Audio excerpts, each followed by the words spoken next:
It's another summer, and it's another summer of Dolphins players saying the same verbiage that we keep hearing year after year about the culture, about Tua. The more I hear from them, the less I believe it. Look at how other organizations, look how top organizations talk about either their top players, talk about their field, their play on the field. Look at how Bills players talk about Josh Allen when they address how he plays, when they address how he is in the locker room. It's like oh yeah, duh. Look at him. He's a freak athlete. He's awesome. He's a great leader of men.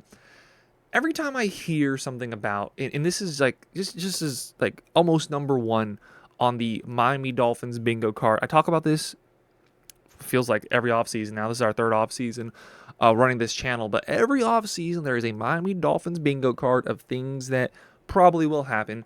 Atop the list is Tyreek Hill is going to be in some sort of controversy. In recent years, not as much this year, not as much last year. It was the splash signing, the overspending on a star, whether it be a trade like Tyreek Hill, whether it be not necessarily overspending, but going out and getting Jalen Ramsey, things that you can guarantee.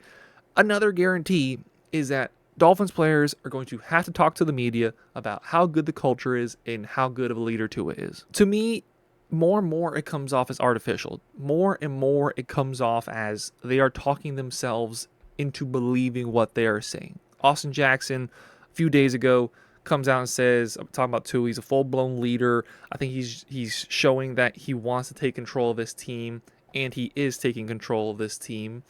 I hope that is the case, but everything I've seen from Tua, and also Mike McDaniel, the both of them, it doesn't scream this is what's going to be in control of an NFL locker room.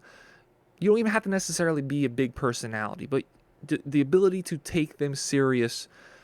I say there's a big part of respecting / fearing your leaders in your locker room. That starts with the head coach. You look at Mike McDaniel. I mean, if he walks past you at 2 a.m, are you afraid for your life? No. Tua, if he walks past you at 2 a.m. on the street, are you afraid of him? No. They are not very physically imposing men in a very physically imposing sport. You don't have to have that, but you're already starting from a disadvantaged spot when you aren't intimidating physically. You aren't intimidating really at all. They're both relatively soft-spoken guys. They're not somebody that's going to strike fear into your heart with their words, so they have to find their leadership skills somewhere else, and I don't see it in either McDaniel or in Tua. Today, he spoke about the culture in Miami, and how he feels like things are shifting. It feels like things are changing, and they certainly need to, but what didn't change when similar things were said last year, or the year before that, or the year about that? How many off seasons in a row is it going to be of a prominent Dolphins figure coming out and saying they feel the culture is changing? If this would happen in almost any other serious organization, if the Steelers had to say this year after year, if the Patriots had to say this year after year, if the Chiefs had to say this year after year, there would eventually be some sort of change. And that very well could be on the horizon for the Miami Dolphins if this season does not go well. Mike McDaniel's probably looking for another job. Chris Greer's probably looking for another job. Tua probably will still stay on with his out coming in two off seasons, coming in 2 off seasons, so it would be a little harder to move off of him, but these guys are really getting this last opportunity, and I think all 3 of them are starting to feel it, and they have to talk themselves into this situation being better than it is. The Dolphins recently have lost a lot of leaders in the locker room. Looking at captains that have walked out the door in the last few years, you're looking at Xavier Howard, you're looking at Christian Wilkins, you're looking at Calais Campbell, you're looking like Jalen Ramsey leaving this offseason. Those are all very talented players that for one reason or another left the team. Xavier Howard just didn't have it anymore. Christian Wilkins, you just completely mismanage the financial situation. He walks out. Calais Campbell, old. And then now with Jalen Ramsey, that's a weird one that the Dolphins haven't really experienced over the last few off seasons, because you have a guy that still clearly has juice left to squeeze at a massive position of need. You have these extremely talented players that have left, but more importantly, you have had these leaders that have left. And who is going to step up and fill those roles? I currently, as this team stands, I don't see a lot of people that are going to step up and do that. We've seen so much turnover in the roster over the last few years. Tua's obviously been a mainstay. Tyreek Hill, what's going to happen with him? Is Tyreek Hill somebody that you really feel comfortable with the captain's C on their chest? And if you say yes, I really got to look at you and question what you think is an appropriate person, an appropriate personality, and appropriate actions from a leader. Somebody who 3-4 months ago was talking about how he has to go, how this team isn't set up to help him, basically saying that. He pointed the finger at the team at their lowest point and said basically, this is your fault. I'm good. I need to leave. He's backtracked on those steps, on those statements over the last few months, but the words have already been said. You clearly had those emotions and thoughts on your heart. And if the Dolphins don't do something about that, I understand he's probably going to be on the team, and quite frankly, we are a better team with him on the field and healthy.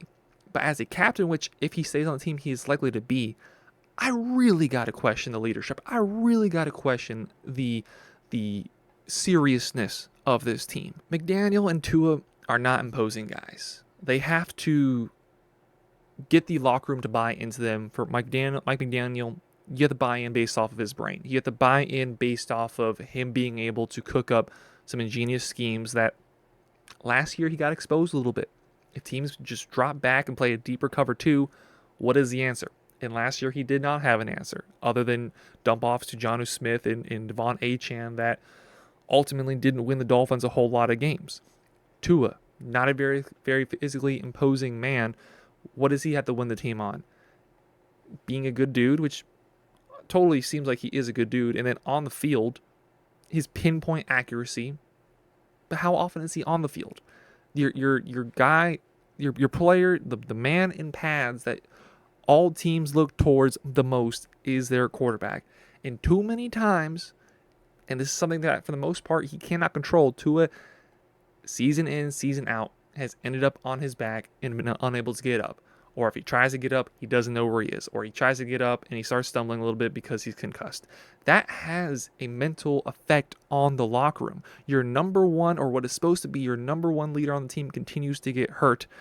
That is not that just naturally will make you think, even if it's not right, even if it's not his fault, that will make you think slightly different about him because you see him as fragile. Mike McDaniel looks like a fragile man. Tua, we know, is in an NFL sense a very fragile quarterback.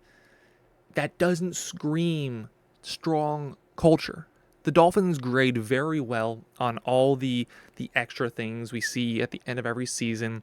The NFL report card where players rate the facility, how they treat the families, the food, and to the Dolphins' credit, every single year they are either at the very top or very close to the top in terms of how they treat their players, which is great. What would be even better is if they won more games. What would be even better is if they won a playoff game for the first time in my lifetime. I'm sick and tired of hearing how great the culture is, how great the locker room is. I would love to have a terrible culture if it meant we won playoff games, if it meant we got close to the Super Bowl. A great culture in how they treat everybody and how they keep everything up is wonderful, assuming you are winning, because winning is everything. And the Dolphins haven't done a whole lot of that. You had your great season a couple years ago. You get to the first round, get blown out by the Chiefs. Year before that, you fall just short from the Buffalo Bills. You are clearly limited in how high your success goes. And I think a lot of that has to do with the culture, has a lot to do with the locker room. This just has not been a very tough team. We've seen this year after year that when teams get physical, the Dolphins start to play on the back foot. They can't handle the physicality that comes with some of these other teams, and some of these other teams, they don't rate as well in terms of how player friendly their coach is. Well, they're not player friendly, but they installed a toughness in their players that even if they don't like it, they go out and do it and they win games. And when teams are able to do that against the Dolphins, they generally win. I'm tired of hearing everything's changing, everything's wonderful, everything's sunshine and butterflies. And when it comes to the regular season, we see that when Dolphins go against good teams, or Dolphins just go against capable defensive coordinators with somewhat talent on the other side of the ball, they can just out-physical the Dolphins and we will crumble. I'm tired of the talk. I'm tired of trying to convince themselves by trying to convince us that things are all great. I know they're not. I know that if things go south again this year, Mike McDaniel will be gone, Chris Greer will be gone, Tua might be gone.